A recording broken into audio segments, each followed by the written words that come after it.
नमस्कार, मैं हूं आपके साथ मयंक। आज 21 तारीख है और पिछले 12 घंटे के अंदर जो खबरें आई हैं वो इस ओर इशारा कर रही हैं कि अब ईरान पर हमला होना तय है। और जो मेरे पास खबरें हैं उसके मुताबिक टारगेट पर इस बार है इस्फहान और हमले की बड़ी शुरुआत इस्फहान से हो सकती है। ईरान का वो न्यूक्लियर सेंटर जिसके अंदर एनरिच्ड यूरेनियम होने की आशंकाएं जताई जा रही है, संभावनाएं जताई जा रही हैं। देखिए, 3 बैठक हुई। मैं आपको आज विस्तार से 2-3 मुद्दों पर बात करूंगा, लेकिन पहले 3 ऐसी बैठकें हुई हैं पिछले 12 घंटे के अंदर जिसपे ईरान पर हमले का प्लान तैयार हो चुका है। सबसे बड़ी बैठक हुई है ब्रैड कूपर और जनरल डैन केन के बीच। ब्रैड कूपर जो कि सेंटकॉम के चीफ है, जो हमले करती है यूनिट ईरान के ऊपर हमले करती है जो अमेरिकी सेना, सेंटकॉम जो है उसके चीफ, और दूसरे डैन केन जो chief of joint of staff है अमेरिका के। इन दोनों के बीच बैठक हुई है और हमले का प्लान लॉक कर दिया गया है कि कहां कहां हमले होने हैं। खार्ग आइलैंड पर, केशम आइलैंड पर कैसे हमले होंगे, इस्फहान पर कैसे हमले होंगे, क्या ग्राउंड ऑपरेशन होगा नहीं होगा, यह प्लान तैयार है। इसके अलावा दूसरी बड़ी बैठक होती है अमेरिका और इजराइल के अधिकारियों के बीच। इसमें नेतन्याहू भी शामिल थे और बड़ा प्लान तैयार हुआ कि इजराइल कैसे हमले करेगा, अमेरिका कहां से हमले करेगा, इसको लेकर प्लान तैयार हुआ। उसके बाद तीसरी बैठक होती है नेतन्याहू की अपने आर्मी के ऑफिसर्स के साथ, जिसमें यह प्लान तैयार किया गया है कि अमेरिका किस तरह से स्ट्राइक करेगा। और अब यह तय है, जो खुफिया एजेंसी जिस ओर इशारा कर रही हैं कि ईरान पर हमला अब तय हो चुका है। लेकिन इस बीच 2 बड़ी खबरें। देखिए, आखिर इतना वक्त क्यों लगाया अमेरिका ने ईरान पर हमला करने को लेकर, एक बहुत बड़ा खुलासा हुआ है। जब ये जंग हुई, करीब 40 दिनों तक ये जंग चली सीज फायर के पहले, उस दौरान लगातार इस तरह की खबरें आई कि ईरान ने जो है वो अमेरिका के कई जेट्स गिरा दिए हैं। खबरें आ रही थी कि अमेरिका के 10 जेट गिरे हैं, फिर उसके बाद खबरें आई कि अमेरिका के 13-14 जेट्स गिर गए हैं। अमेरिका के अखबार, यूरोप के अखबार, हिंदुस्तान का मीडिया इस तरह के दावे कर रहा था कि 10 से 12 अमेरिका के जेट गिरे हैं।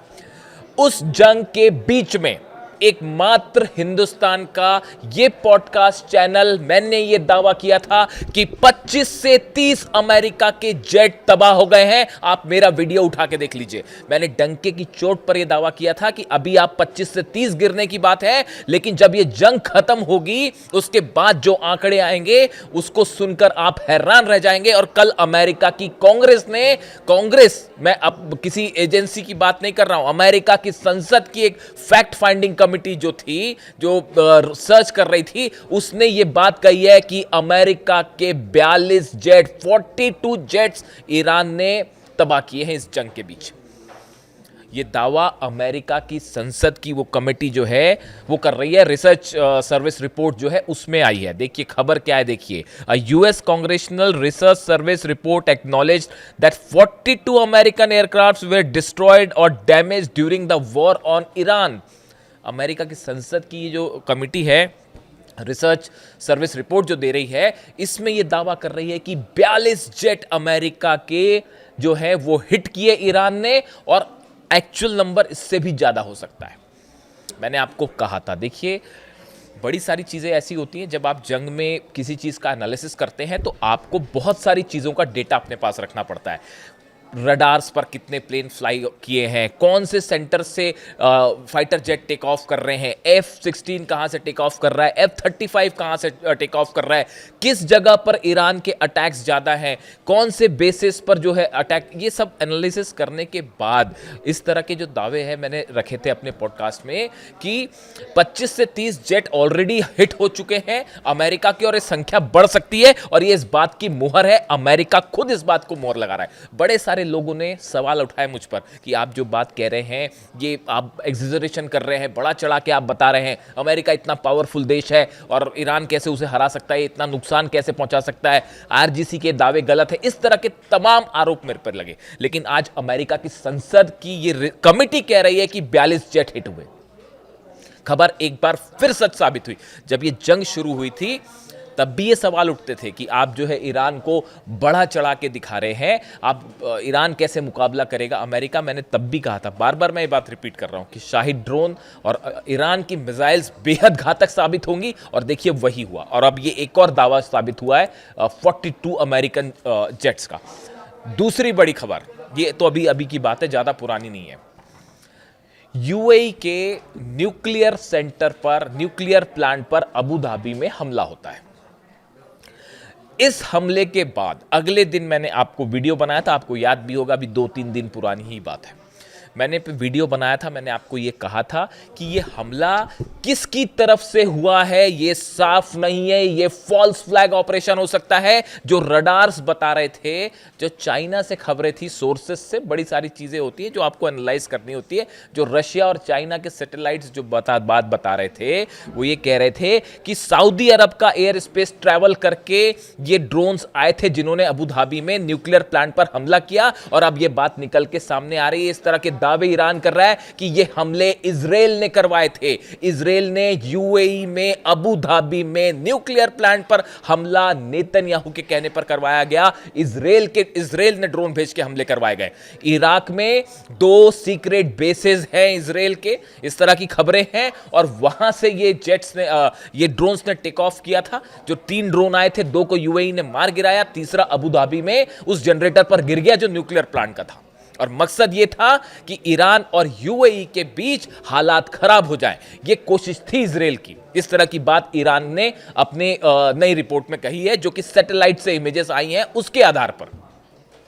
देखिए, मैंने वीडियो बनाया था, आपको मैंने यही सवाल उठाए थे कि आखिर ड्रोन आया। ये बहुत आसान होता है कि कहीं पे भी किसी भी अरब देश पर हमला हुआ, उसके बाद आपने दावे कर दिए। भाई, ईरान ने कोई क्लेम नहीं किया, आईआरजीसी की तरह आपको पैटर्न भी समझना पड़ेगा। ईरान की तरफ से जब भी जो भी हमले हुए, ईरान की सेना उसको क्लेम करती है कि हाँ, हमने अमेरिकी शिप पर हमला किया, हाँ, हमने जो है अमेरिकी एयरप्लेन को गिरा दिया। इस तरह के दावे ईरान की सेना अपनी तरफ से करती है। लेकिन यूएई पर जब हमला होता है, न्यूक्लियर सेंटर पर जब हमला हुआ, न्यूक्लियर प्लांट के बीच, एक तो अचानक से बीच में हमला हो गया, कुछ इस तरह की कोई घटनाक्रम तो था नहीं, लेकिन वो हमला हो जाता है। उसके बाद आईआरजीसी की तरफ से कोई बयान नहीं आया। यहां तक कि यूएई ने भी कुछ नहीं कहा कि ये ईरान ने हमला किया या नहीं किया। इस तरह की खबरें आ रही थी कि हूती ने करा दिया होगा हमला, इस तरह की खबरें चल रही थी। लेकिन देखिए, कोई भी चीज़ छुपती नहीं है। सैटेलाइट्स जो है चाइना के भी, रशिया के भी, वो एक एक चप्पे चप्पे पे मिडिल ईस्ट पे है, और हर चीज़ जो निकल के सामने आ जाती है। और अब जो बताया जाता है कि इसको समझने के बाद जो चीज़ें निकल के आई कि ये हमला इजराइल की तरफ से करवाया गया था, ऐसा दावा ईरान कर रहा है। देखिए, इंटरेस्टिंग बात देखिए। और यूएई में न्यूक्लियर सेंटर पर जब हमला हुआ, उसके बाद जब ये स्थिति बनी कि डोनाल्ड ट्रंप का बयान आता है, क्या बयान आया कि भाई मैं हमला करने जा रहा था, हम तैयार थे हमला करने के लिए, लेकिन सऊदी ने कहा, कतर ने कहा और यूएई ने कहा, इसलिए मैंने हमला टाल दिया। अब आप खुद सोचिए, अगर यूएई के न्यूक्लियर पावर प्लांट पर ईरान ने हमला करवाया होता, तो यूएई अमेरिका को हमला करने कहता या रोकने कहता? लेकिन यूएई की तरफ से बताया जाता है कि हमला रोकने के लिए कहा गया अमेरिका को। वजह यह थी कि यूएई के पास भी यह सबूत थे कि यह हमला ईरान ने नहीं किया और यह फॉल्स फ्लैग ऑपरेशन था। मैंने अपने वीडियो में मैंने आपको बात बताई थी कि अरब देशों को ईरान से भिड़ा के इस पूरे इलाके में अपना प्रभुत्व जमाने की कोशिश हो रही है, और कौन कहां कैसे हमला कर रहा है इसके बारे में कोई साफ रिपोर्ट सब तक सामने नहीं आई। आप विश्वास मत कीजिए। और देखिए, वही बात निकल के सामने आ रही है। दूसरा बड़ा दावा जो है वो सही साबित हो रहा है कि यह फॉल्स फ्लैग ऑपरेशन था। अब देखिए, तीसरी बड़ी बात, ये जो हमले बार बार जो खबर आ रही है कि हमले जो हैं होने जा रहे थे, लेकिन इतना टाइम डोनाल्ड ट्रंप ने क्यों लिया?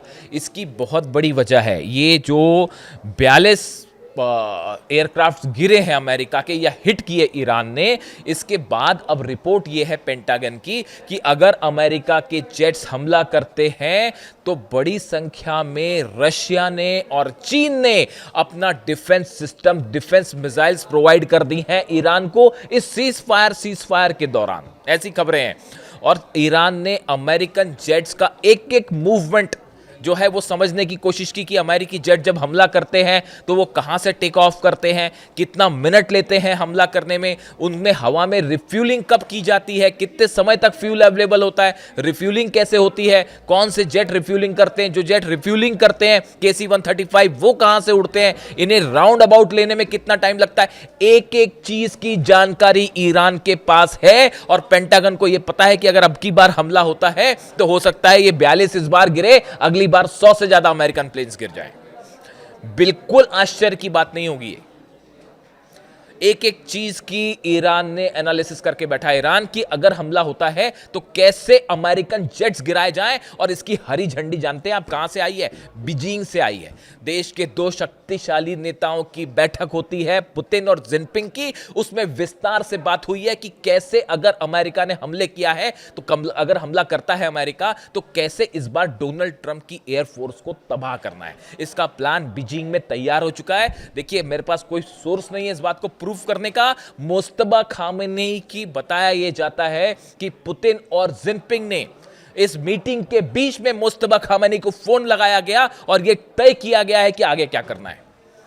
संभवतः एक खबर बाहर आएगी तो उसके बारे में हम डिटेल में ऑथेंटिक जैसी खबर सामने आ जाएगी तो बात करेंगे। मैं रिपीट करता हूं आपको, पुतिन और जिनपिंग की मुलाकात के बीच ऐसी खबरें हैं कुछ खुफिया सोर्सेस से, मुस्तफा खामेनी को ईरान फोन लगाया गया, सुप्रीम लीडर को, और उनको बताया गया कि अगर हमला होता है तो क्या किया जा सकता है।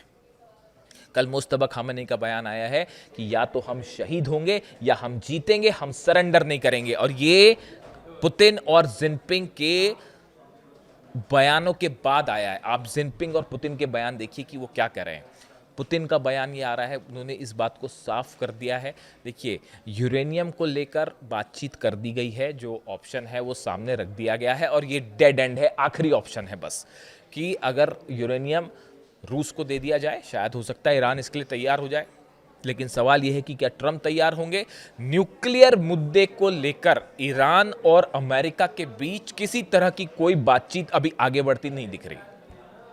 इसलिए अगर आपको इस तरह की खबरें मिल रही हैं कि कहीं कोई डील की संभावना है, कोई डील हो जाएगी, वो डील नहीं होने वाली। ये जो तीन देश कोशिश कर रहे हैं, पूरा अरब कोशिश कर रहा है, क्योंकि ये बात अब सबको समझ आ चुकी है, खास तौर पर सऊदी अरब को मोहम्मद बिन सलमान जो है क्राउन प्रिंस, उनको ये बात समझ आ चुकी है कि अगर ईरान पर हमला होता है उसका नतीजा होगा कि वो जो एक 2030 का अपना एक पावरफुल इकोनॉमिक प्लान लेके चल रहे हैं वो पूरी तरह से जलकर खाक हो जाएगा। और इस बार जंग बेहद भयानक होने वाली है। अब्बास अराक्ची साहब का बयान देखिए, उन्होंने ये क्या कहा। Months after initiation of war on Iran, US Congress acknowledges loss of dozens of aircraft worth billions. Our powerful armed forces are confirmed as first to strike down a touted F-35. Abbas Araghchi साहब ने कहा कि भैया हमारी जो सेना है उसने पहली बार जो F-35 जिसके बड़े गुणगान गाए जाते थे, हमने पहला F-35 डाउन किया है और ये ईरान की सेना ने कर दिखाया।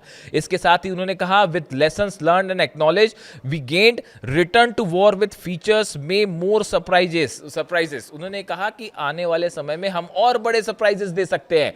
ये इशारा है एक बार अब्बास अराक्ची साहब विदेश मंत्री का ये कहना। बार बार देखिए ईरान की तरफ से बात कही जा रही है कि अगर अमेरिका ने हमला किया तो बड़ा सरप्राइज दिया जाएगा। ये बड़ा सरप्राइज क्या हो सकता है?